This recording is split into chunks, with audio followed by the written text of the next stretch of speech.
So I only recently discovered that I had an idyllic childhood. Sort of a cross between Tom Sawyer and Huckleberry Finn. I just didn't know it at the time. I grew up on a lake in Michigan with a creek that ran beside our property and woods and fields where there weren't houses. So back then I was only concerned with avoiding beatings while I was doing stuff that I was told not to do, which is why I never told my parents what I did about my day. They both worked, so I was a latchkey kid. And I asked myself, well, when they're not at home, do their rules really apply? Well, looking back, I see now that every day was an adventure. And I'll share with you one single day's adventure, because I don't have any other time. Nothing special back then. It was just another day in the life of 12-year-old little latchkey Johnny. About a half mile down Old Benstein Road, there was an overgrown path that we called Dead Man's Trail that led back to the Huron River. We called it that because there used to be a cabin on the river back there where an old man used to live that burned to the ground one night while he was still in it. So my dog Victor and I would follow the trail to the end and go upriver a ways where there was easy access into the water. And I'd strip down to my birthday suit. We'd swim across the river to the other side where there was this pristine forest of long needled pine trees and a soft bed of pine needles that cushioned the forest floor. So Victor and I would run naked through these pines playing tag with each other for hours. One day, Victor and I went down there to frolic au natural. And instead, I found an old abandoned rowboat tangled up in the brush that was growing out of the riverbank. Someone must have let it drift out onto Commerce Lake, and it got pulled into the river current and wound up there.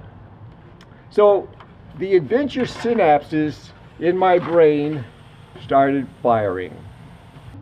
I knew that the Huron River winds its way through the lakes to and through Ann Arbor and then bends south of Detroit on its way to inseminate the womb of Lake Erie.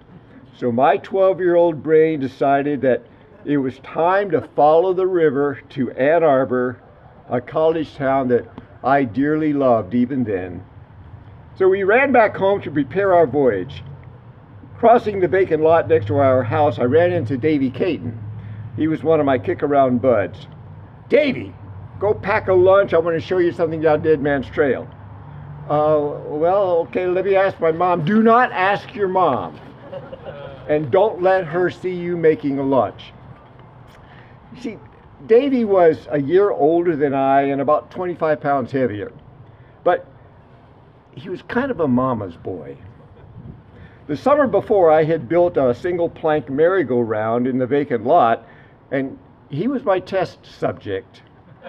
So he was clinging to one end of the plank while I spun it around, and it got faster and faster and faster, and he wanted to get off, but there was no way to stop it. So he fell off and broke his arm. So his mom told me that he wasn't allowed to play with me anymore. I didn't hold out much hope that Davy was going to show up.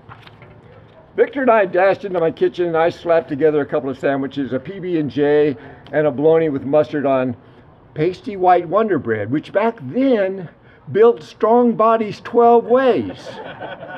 And that supplemented my daily ration of Wheaties, which back then was the breakfast of champions. So I threw the sandwiches into a brown bag and was waiting out on the vacant lot for Davy to show. I was going to give him 5 minutes.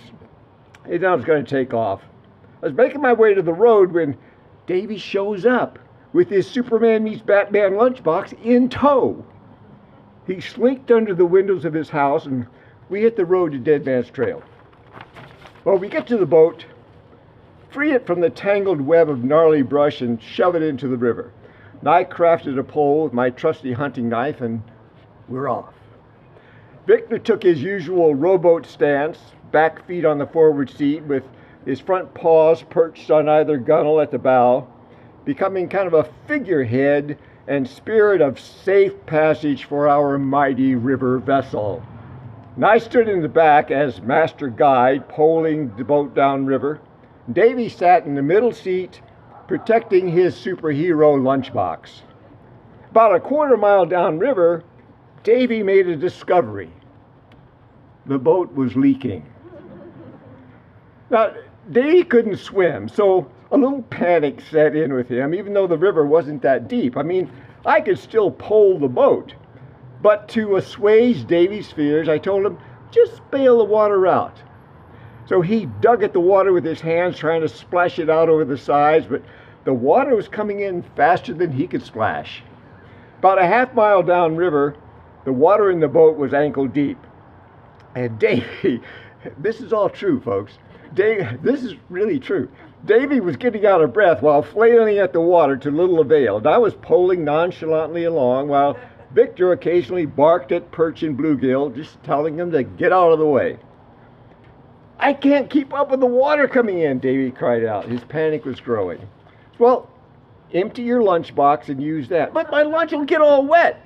Your lunch won't get wet. Just put it on the seat. So he opened his lunchbox, pulled out 2 roast beef sandwiches with full Dagwood fixings, wrapped in wax paper, an apple, a box of cookies, and a bottle of pop. He put it all on the middle seat and began to bail like a madman with his lunchbox. He was successful at first because he was bailing out more water per bail. Then he caught up with the leak and relaxed a little bit. But evidently, the leaks in the boat grew and the water level started coming to creep back up. And I was successfully keeping the boat on course, and Victor was successful at making sure no river monsters attacked us. But Davy, bless his frantic little heart, was failing to keep us afloat. So we were about 200 yards from Proud Lake, which was a sportsman's lake that the river current ran through on its way to Ann Arbor. And it was deep. I figured, well, if we could make it there, I could somehow find a place to land and bubblegum up the leaks. By this time, the boat was half full of water. Victor was oblivious to the sinking ship, but Davy was losing it. Now, for some reason, we got into Proud Lake, the water started pouring in twice as fast. Poor Davy was bailing as if his life depended on it. And the water rose up to the level of the seats, and our lunches began to float away. We're going down! We're going to drown! Davy screamed. We were in the middle of Proud Lake, in the deep part, and there was no way I could get us ashore because I couldn't reach the bottom with my pole. I didn't tell Davy that. He was freaking out on me.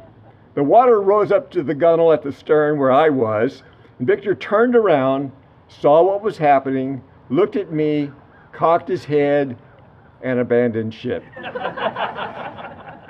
Yo, Vic, stay close!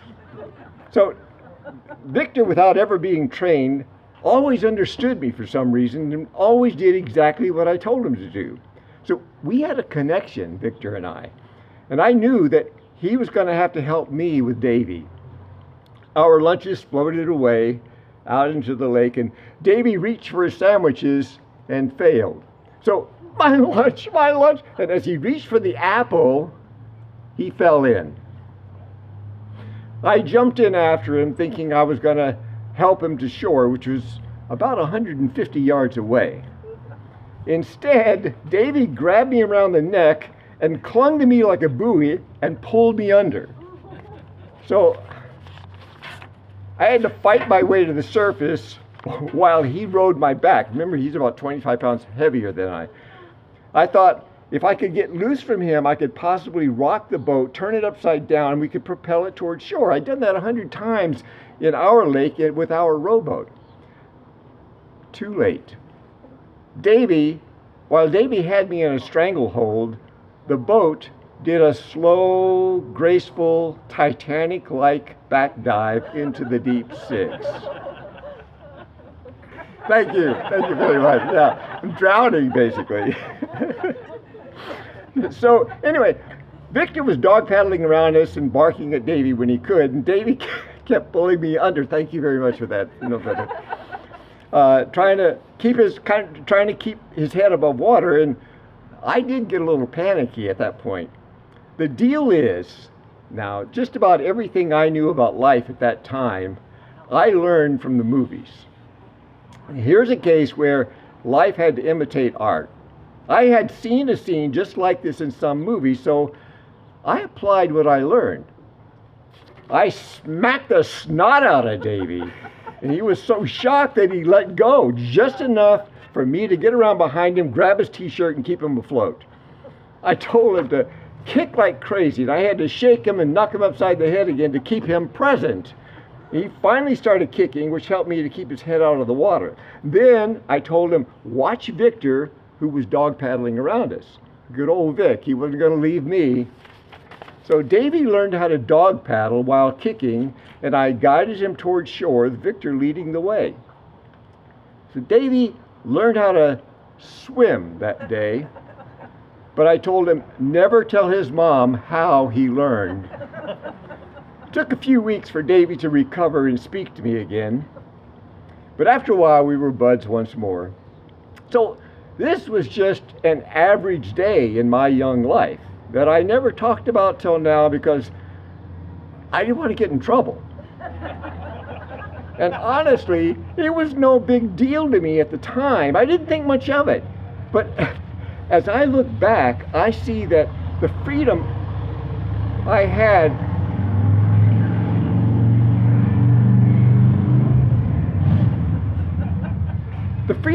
as a kid prepared me to live a fearless life, trusting that whatever happens, all is well that ends well. Now perhaps that's why I can so easily embrace the adage that nature supports.